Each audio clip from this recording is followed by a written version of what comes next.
I was standing backstage at Derek's big product debut, smiling like a supportive wife when I heard her laugh. You know that sound. The one that doesn't belong.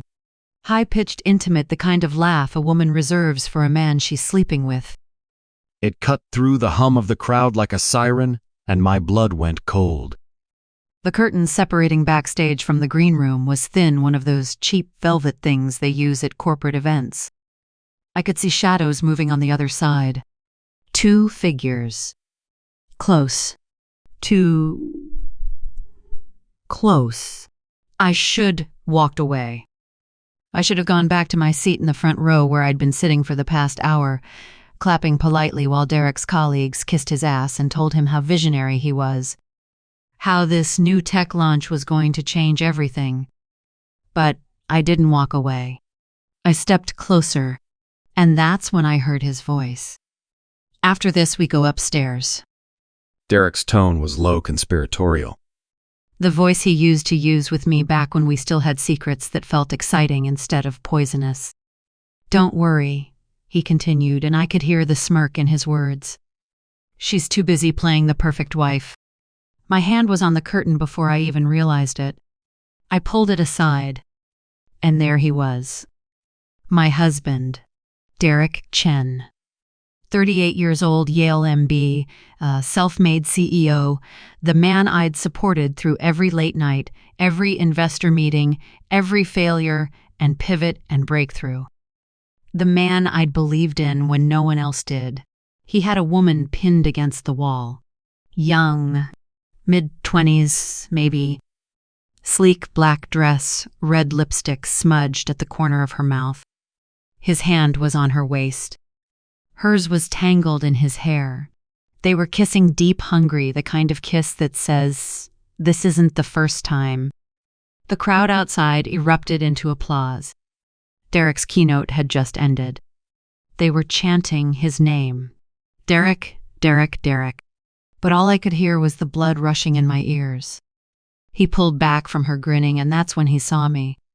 For one beautiful, terrible second, his face went blank. Pure shock. Like he'd seen a ghost. Then it shifted fast, practiced, into something smooth. Defensive. The same expression he used when investors questioned his numbers. Shania, I didn't say a word. I just stared at him. At her. At the smudged lipstick. At his hand still resting on her hip, like it belonged there. The woman looked at me with this mix of guilt and defiance, like she wasn't sure if she should apologize or tell me to get lost. She settled on neither. Just adjusted her dress and slipped past me, heels clicking against the concrete floor, as she disappeared into the crowd. Derek opened his mouth again, but before he could speak, his phone lit up on the table next to us. A text message. The screen was facing me. From Lauren, Derek's sister. Did you get Shania to sign the inheritance papers yet? We need her signature tonight. Dad's attorney is getting impatient. I read it twice. Then I looked up at Derek. He lunged for the phone, but I was faster. I grabbed it, held it out of reach, and watched his face cycle through panic, anger, calculation. Shania, listen to me, inheritance papers. My voice came out flat, hollow, like it was coming from someone else's body. It's not, babe. It's complicated, complicated, I repeated. The word tasted like acid. You've been planning this. You and Lauren. That's why you've been so sweet lately. So attentive. You need my signature. He didn't deny it. And that's when I understood. This wasn't just an affair. This wasn't just a moment of weakness at a launch party. This was a conspiracy. A plan. Derek and his sister had been working together, probably for months, to get me to sign away something I didn't even know I had coming to me. My grandmother's estate. The trust fund I'd inherited 2 years ago but never touched because I'd been too busy supporting Derek's dreams. Too busy being the perfect wife. He didn't love me. He needed me. Or more accurately, he needed my money. And once he had my signature, I'd be disposable. The crowd outside was still cheering. Cameras were flashing. Someone was calling Derek's name, telling him it was time for the investor photo op. I looked at my husband, this man I'd built a life with, this man I'd sacrificed for, and I felt something inside me crack. Not break. Crack. Because breaking implies you fall apart. And I wasn't going to fall apart. I handed him back his phone. Calmly. Slowly. You should get out there, I said. My voice was steady now. Cold. Your investors are waiting. Derek stared at me confused. Like he'd expected tears. Screaming. A scene. But I didn't give him one. I just turned around and walked back toward the theater, my heels echoing in the hallway. Behind me, I heard him call my name. Once. Twice. I didn't stop. I walked back to my front row seat, smoothed my dress, and sat down. On stage, Derek appeared to thunderous applause. He flashed that $1 million smile, the one that had convinced venture capitalists to give him $50 million in funding. The same smile he'd used on me once upon a time. I clapped along with everyone else. And as I sat there surrounded by strangers celebrating my husband's success, I made a decision. Derek thought I was too busy playing the perfect wife. He had no idea what I was capable of. But he was about to find out. The smell of burnt coffee always takes me back. Not the good kind, the kind you get at those boutique places in Tribeca with the exposed brick and the baristas who know your name. No. I'm talking about the cheap acidic kind that sits too long on a hot plate at 3 a.m. in a fluorescent-lit office where nobody should still be working. That was my life for 3 years. Derek had this dream. He was going to build something revolutionary, something that would change the landscape of consumer tech. That's what he told me the night he quit his job at Morgan Stanley, the stable 6-figure job with benefits and a 401k. He came home, eyes blazing with possibility, and said, "Shania, I need to do this. I can't be another corporate drone. I need you to believe in me." And I did. God help me, I believed in him completely. So I took a second job, bookkeeping during the day, freelance copywriting at night. I paid off his business school loans, $87.00, spread across 5 years. I covered rent, groceries, utilities.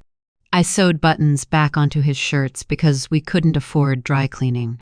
I brought him dinner at his cramped co-working space in Brooklyn at hours when most people were asleep because he was in the zone and couldn't break his flow. I remember one night, it was January, freezing, the kind of cold that goes straight through your coat. I walked 12 blocks because the subway was down, carrying soup in a thermos that burned my hands, even through my gloves. When I got there, Derek barely looked up, just kissed my forehead, said, "You're amazing, babe," and went back to his screen. I stood there for a moment watching him work. His face lit by blue light, focused, determined, and I felt proud. I know that sounds foolish now, but I did. I was proud to be the woman who believed in him when no one else did. Proud to be strong enough to carry us both. His family never saw it that way. Derek's mother called me the charity case wife at Thanksgiving dinner once, not to my face, but loud enough that I heard it from the kitchen. His sister Lauren laughed. Derek said nothing. Later he told me I'd misheard, that I was too sensitive. I let it go. Because that's what you do when you love someone. You protect them even from your own hurt. When Derek's first startup failed, I held him while he cried. When the second one collapsed, I reassured him it wasn't his fault. When investors ghosted him, when partners bailed, when the press wrote him off as another tech bro with more ego than execution, I was there. Every single time. I gave up things too. There was a job offer, executive director of marketing at a mid-size firm in Manhattan. $200 a year. Full benefits. A corner office with a view of the Hudson. It was everything I'd worked for. But Derek begged me not to take it. "I can't do this without you, Shania," he said. We were in our tiny apartment in Astoria, the one with the radiator that clanked all night. He held my hands across our thrift store kitchen table. I need you here. I need you close. If you take that job, we'll never see each other. And I'll fall apart. So I turned it down. I told myself it was a partnership, that we were building something together, that one day when Derek's company finally took off, it would all be worth it. I stayed home. I raised our son Marcus. I made sure Derek had the space and time and mental clarity to chase his vision. And when his third company finally started gaining traction, when the investors started calling, when the press started paying attention, when the money started coming in, I watched from the sidelines, smiling, clapping, playing my role, the perfect wife. If you've ever given everything to someone who later turned away, you'll understand this part. You'll know what it feels like to pour yourself into another person's dream until you forget what your own looked like. Thank you to everyone who helps keep these stories alive. Every word you share, every act of kindness helps protect those who still believe in family. But here's the thing I didn't see coming. The more successful Derek became, the less he needed me. Or maybe it's more accurate to say, the less he saw me. I became part of the background. The logistics. The woman who made sure his shirts were pressed and his schedule was clear and his son's homework was done. I wasn't his partner anymore. I was his infrastructure. And infrastructure is easy to take for granted. I started noticing small things. The way he'd check his phone during dinner and smile at messages he wouldn't let me see. The late nights that became later. The business trips that felt off. The way he'd pull away when I tried to hold his hand. I told myself I was imagining it. That I was being paranoid. That after everything we'd been through, Derek would never, but deep down, I think I knew. I just didn't want to believe it. Because if I believed it, I'd have to face the truth that I'd spent 15 years building a life with a man who'd already started planning his exit. Standing there backstage reading that text from his sister, watching him kiss another woman while the crowd chanted his name, that's when all those small moments finally made sense. And that's when I realized Derek hadn't just betrayed me tonight. He'd been betraying me for years. I just hadn't been paying attention. The moment Derek stepped on stage, I went back to the green room. My hands weren't shaking anymore. That's the funny thing about shock, it steadies you. Makes you cold. Clinical. I moved through that space like I was searching for evidence at a crime scene, because that's exactly what it was. His leather briefcase was on the couch. Unlocked. First mistake, Derek. I opened it. On top was a manila folder. Crisp. New. The kind lawyers use for documents that matter. I pulled it out, and the first thing I saw was my name. P-E-I-T-I-O-N-F-O-D-I. Chen, filing date December 15, the 3 weeks from now. I flipped through the pages. Irreconcilable differences. No fault, divorce. A proposed settlement that gave me the Astoria apartment, the one we'd bought 15 years ago, for $300 zero, now worth maybe $450 zero and nothing else. No share of the company. No claim to assets acquired during the marriage. Nothing. At the bottom there was a sticky note in Lauren's handwriting: make sure she signs before she talks to anyone. My vision blurred. Not from tears, from rage. I kept digging. Beneath the divorce papers was something worse. A document titled TRANSFEROFBEANEF ICIAR YRIGHTSMORISONFAMIL YTRUST. My father's trust, the one I'd inherited 2 years ago when he died. The real estate portfolio he'd built over 40 years, properties in Manhattan, Brooklyn, Queens, worth somewhere north of $18 million. I'd never touched it. Never even thought about it, really. It felt like blood money. My father and I hadn't spoken in a decade before he died. But it was mine. Legally. Irrevocably. Except this document said otherwise. It showed my signature transferring primary control of the trust to Derek with a secondary clause, naming his sister Lauren as co-trustee in the event of my incapacitation or death. I stared at that signature. It looked like mine. The loops, the slant, the pressure of the pen. But I'd never signed this. Remembered. My chest tightened. I flipped back through the pages looking for a date. September 14th. That was the night Derek took me to dinner at that place in Soho, the one with the candlelight and the string quartet. He'd been so sweet, attentive. He told me he loved me, that he wanted to protect our future. He'd brought papers, insurance forms, he said. Life insurance. Estate planning. Boring stuff, but necessary. Just sign here, babe. I'll handle the rest. And I did. Because I trusted him. I trusted him. The folder slipped from my hands. Papers scattered across the floor. I stood there staring at them, and I felt something crack open inside my chest, not my heart, something deeper. My sense of reality. My understanding of who I was. Of who we were. Beneath the papers was Derek's phone, the one he always kept locked. But it was open, still logged in from when he'd grabbed it earlier. I picked it up. There was a voice memo app open. The most recent recording was from last week. I pressed play. Derek's voice filled the room. Once she signs, we push her out. Clean break. She won't get a penny of the company, and we'll have full control of the Morrison Trust. Lauren's lawyer says we can contest her mental fitness if she fights it, postpartum depression, emotional instability, whatever. We'll bury her if we have to.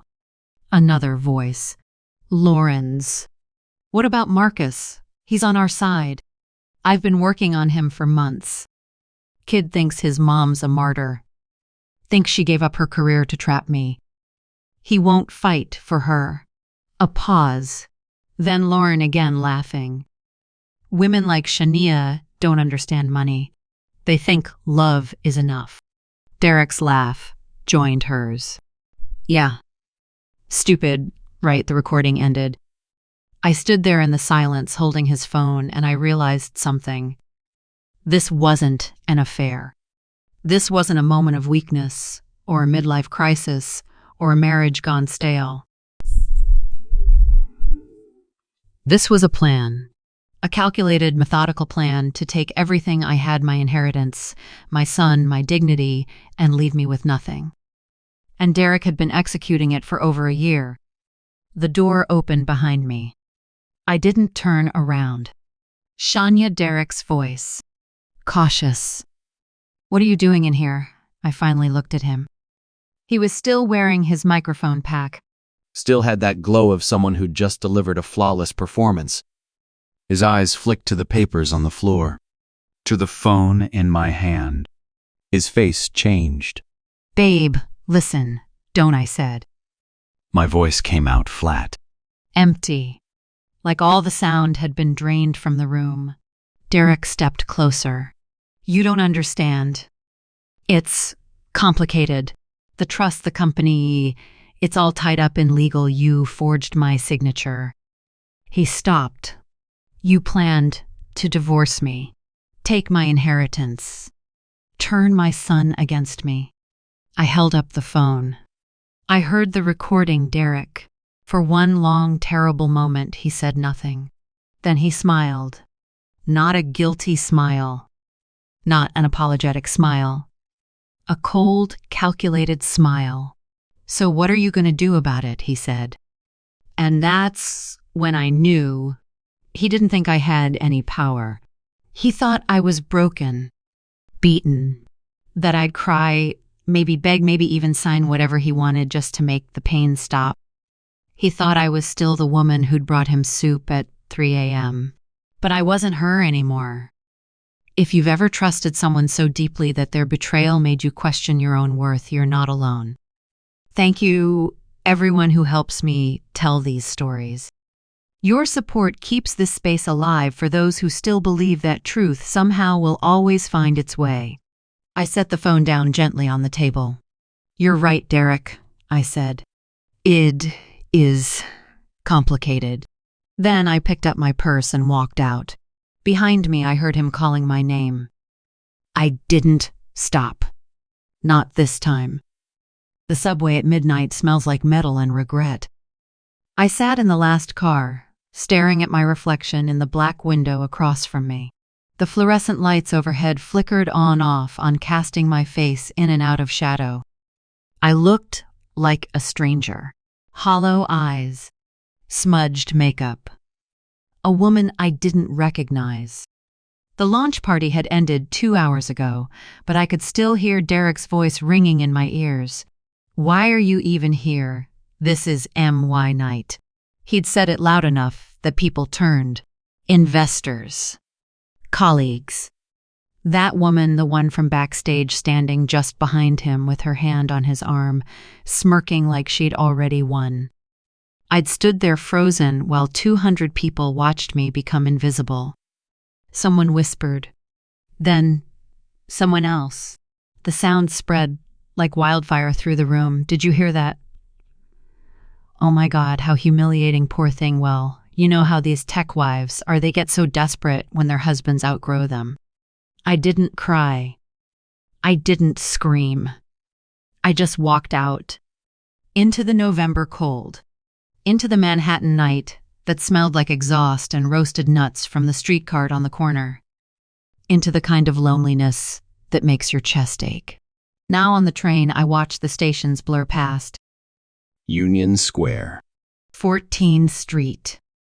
23 Ear D. The car was nearly empty. Just me and an older man sleeping against the window, his coat pulled tight around him. I thought about calling someone. My mother, maybe.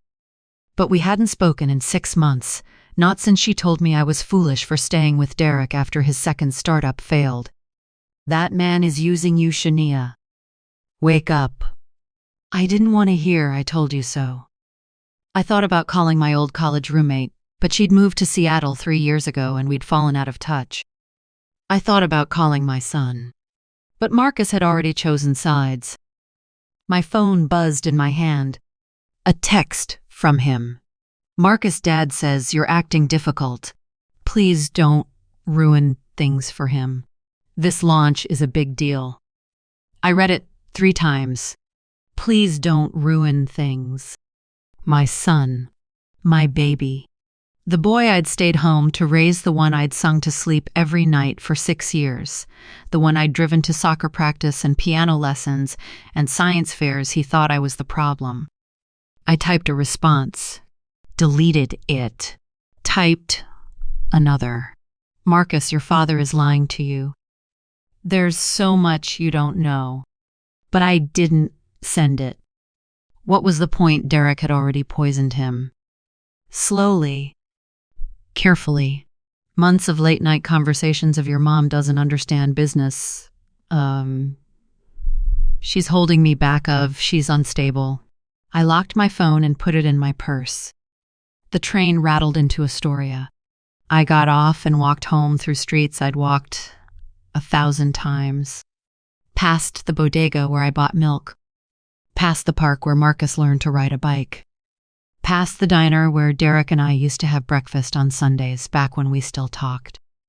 Everything looked the same, but I felt like a ghost. The apartment was dark when I got home. I didn't turn on the lights. I just stood in the doorway for a long moment, listening to the silence. It was so quiet. Too quiet. The kind of quiet that makes you realize how alone you are. I walked to the kitchen, poured myself a glass of water, and sat at the table. The same table where Derek had convinced me to turn down that executive job. The same table where we'd celebrated his first round of funding. The same table where he'd told me he loved me once upon a time. I set the glass down and stared at it. My hands were shaking. I pressed them flat against the table, trying to stop the tremor, but it wouldn't go away. It spread up my arms into my chest until I was shaking all over. Not from cold, from the realization that I had no one left. Derek had taken everything. My marriage, my money, my son, my sense of self. And I'd let him. I'd handed it all over piece by piece, year by year, signature by signature, because I'd believed in him. Because I'd loved him. Because I'd thought that's what marriage was: sacrifice, support, standing by someone even when it hurt. But he'd never stood by me. He'd just stood on me. If you've ever sat in a room so quiet it started to echo your thoughts, you'll understand this silence.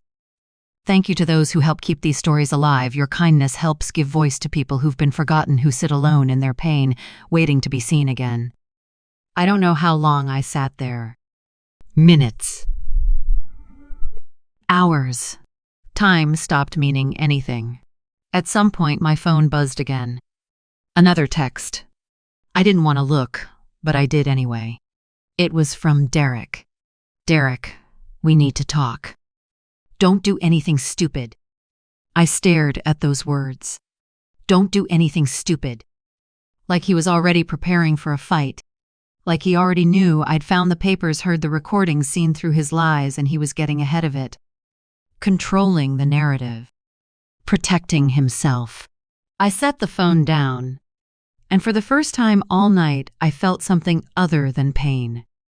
It was small, faint. Like a match striking in the dark. But it was there. Anger. Not the loud kind. Not the kind that makes you scream or throw things or fall apart. The quiet kind. The kind that sits in your chest and waits. The kind that says you underestimated me. I stood up. Walked to the window. Looked out at the city, still awake, still moving, still glowing against the black sky.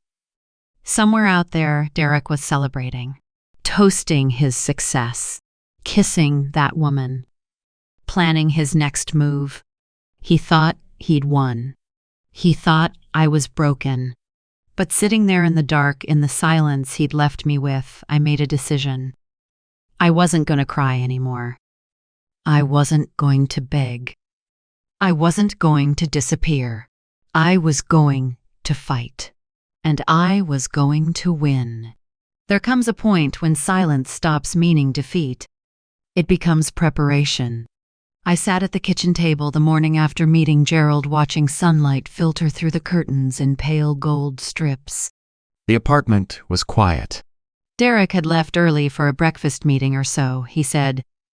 Marcus was at college upstate. It was just me and the hum of the refrigerator and the distant sound of traffic on Steinway Street. I didn't cry. I didn't rage. I just sat there drinking cold coffee and made a list. First item, secure the trust. I spent 2 hours at Gerald's office that afternoon, signing documents that revoked any and all power of attorney Derek might have tried to claim. Gerald had already filed an emergency protective order with the probate court, flagging my account for fraud attempts. Every signature was witnessed. Notarized. Irreversible. If he tries to access anything now, Gerald said he'll trigger an automatic investigation. I nodded. Good. Second item, open a separate bank account. I walked 3 blocks to a different bank, one Derek had never used, and opened an account in my name only. I transferred $5 from our joint savings.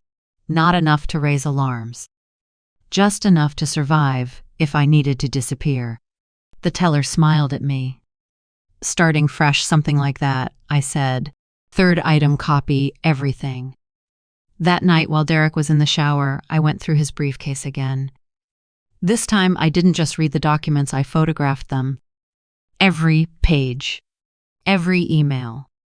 Every text thread with Vanessa, with Lauren, with his accountant. I uploaded them to a cloud drive Derek didn't know existed, password protected, backed up in 3 locations. Each keystroke felt like cutting through chains. Fourth item, install cameras. I ordered 2 small security cameras online, the kind marketed for home safety. They arrived in discreet packaging 2 days later. I installed one in the corner of our home office, angled toward Derek's desk. The other I placed in the living room, hidden behind a picture frame. I didn't tell Derek. He didn't ask. 5th item, stay calm. This was the hardest part. Derek came home that week full of energy, talking about investor meetings and product launches and expansion plans. He kissed me on the cheek like nothing had happened. Like I hadn't caught him with another woman. Like I hadn't found the forged documents. And I smiled. I made dinner. I asked about his day. I played the role of the supportive wife so convincingly that I almost believed it myself. "You seem better," Derek said one night, pouring himself a scotch. "More like yourself." I was overreacting, I said quietly. "I'm sorry." He looked relieved. "I'm glad you're seeing things clearly now." Clearly. I wanted to laugh. For years I mistook generosity for love. Now I'm learning the quiet math of self-respect. One night, Derek left his phone on the counter while he went to the gym. It buzzed with a text. I picked it up. "Vanessa can't wait till she's out. Imagine us living in her penthouse. Lol, Derek, soon, babe. Just need her to sign one more thing. Then it's ours." I set the phone down exactly where I'd found it. Didn't confront him. Didn't scream. Didn't cry. I just smiled, because they had no idea what was coming. By the end of the week, I had everything I needed. Financial records, legal documents, recorded conversations, emails, text threads, a lawyer on retainer, a security system monitoring every word Derek said in our home. And I had something else. Clarity. For the first time in 15 years, I wasn't reacting to Derek's chaos. I was controlling it. They taught me that love meant giving. Today, I'm teaching myself that love can also mean stopping. On Friday night, I sat on the couch while Derek scrolled through his phone, laughing at something Vanessa had sent him. He didn't even bother hiding it anymore. He thought I was broken, compliant, too weak to fight back. I picked up my own phone and typed a message. "Me, Marcus, I need you to come home this weekend. It's important. Please." I hesitated for a moment before hitting send. Then I did. 3 dots appeared almost immediately. "Marcus, is everything okay?" "No, but it will be. I just need you here. Please trust me." A long pause. Then, "Okay. I'll take the train tomorrow." I set my phone down and looked out the window at the lights of Astoria, gold and white and flickering against the dark November sky. It's funny how silence can sound like thunder when guilt starts to echo. Derek glanced over at me. "What are you smiling about?" I turned to him, my expression soft and empty. "Nothing. Just thinking." About what? I shrugged. "How much things can change." He laughed, oblivious, and went back to his phone. But I wasn't laughing. I was preparing. Because in 2 days, Marcus would be home. In 3 days, the trust would activate. And in 4 days, Derek's entire world was going to collapse. For the first time, I didn't need them to hear me. My silence had already spoken. The restaurant was one of those places in Tribeca where the lighting is dim and the wine costs more than rent. Derek had chosen it deliberately. The Waverly Room, private dining area, floor-to-ceiling windows overlooking the Hudson. A table set for 12 investors, board members, his attorney, his sister Lauren, and Vanessa sitting 2 seats away from him, pretending to be just a colleague. And me. I sat at the far end of the table, hands folded in my lap, wearing the black dress Derek had always liked. The one that made me look elegant, composed, harmless. Derek stood at the head of the table, glass of champagne, raised his smile wide and gleaming under the chandelier light. I want to thank everyone for being here tonight, he said. This launch has been the culmination of years of hard work, sacrifice, and vision. And I couldn't have done it without the support of the people in this room. His eyes flicked to me for half a second. Support. The word tasted like ash. Now Derek continued, setting down his glass.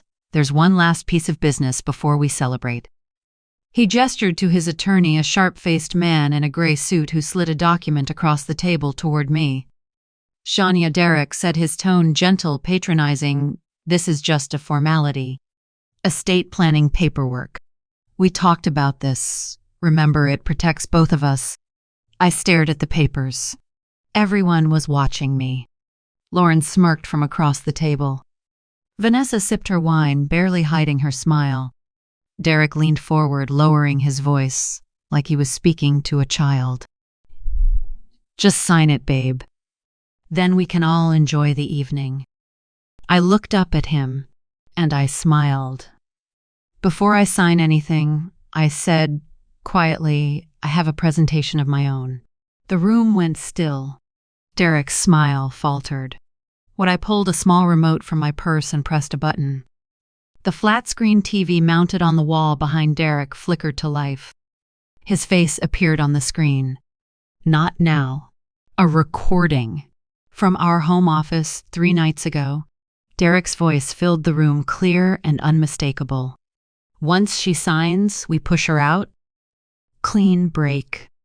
She won't get a penny of the company and will have full control of the Morrison Trust. Lauren's voice followed, laughing.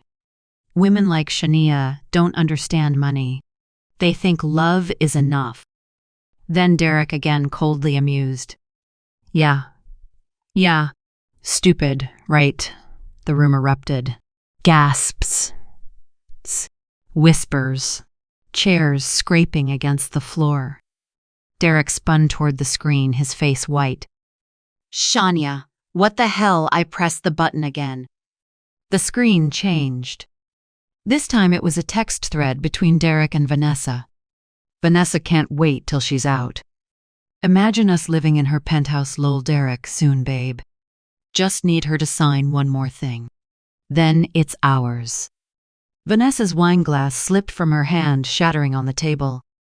I pressed the button once more. The final clip played. Derek's attorney sitting in our kitchen 2 weeks ago, coaching him in a low voice. If she questions the documents, tell her it's standard estate protocol. She won't know the difference. And if she does, we'll cite emotional instability, postpartum depression, whatever sticks. Silence. Absolute, suffocating silence. Derek turned to me, his face twisted with panic and rage. You recorded me in my own house, our house, I said calmly. Legally, I'm allowed to record anything that happens in my own home, especially when fraud is involved.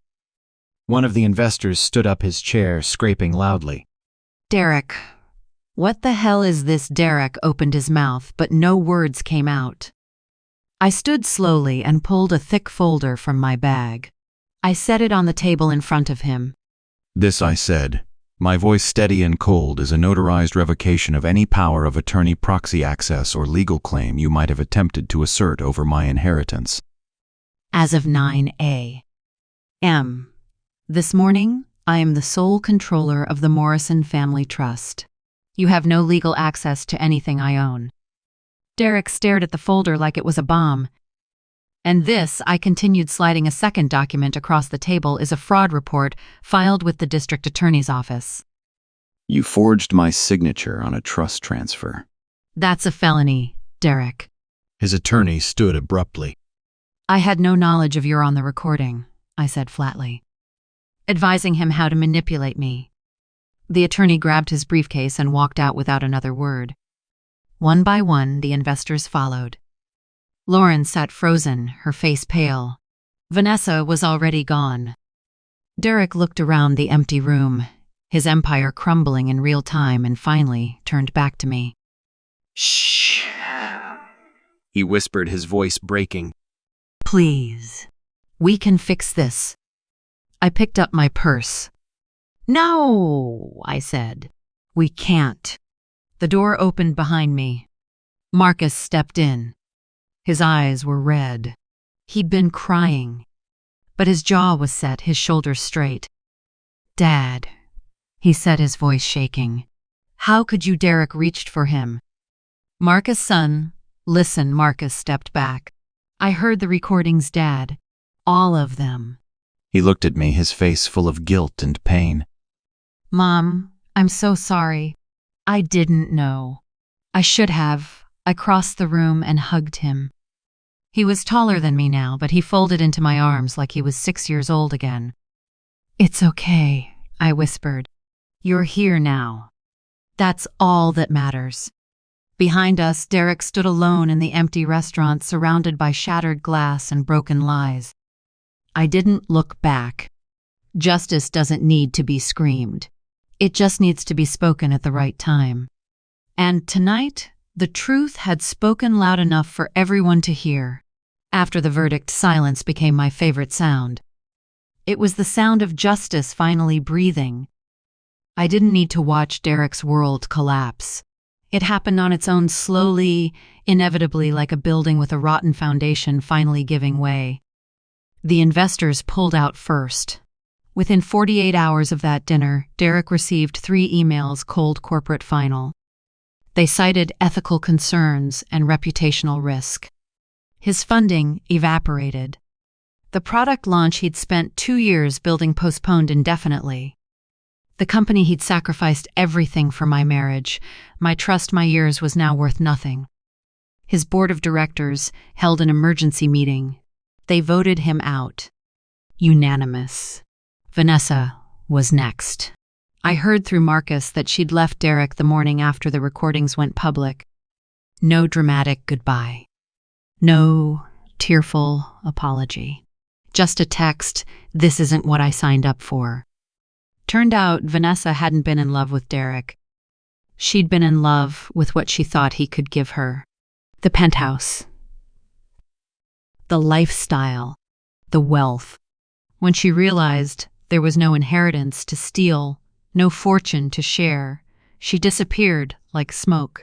Derek called her 63 times that week. She never answered. Lauren, Derek's sister, tried to distance herself from the scandal.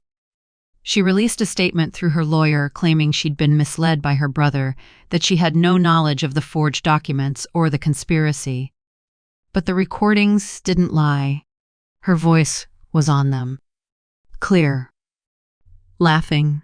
Plotting.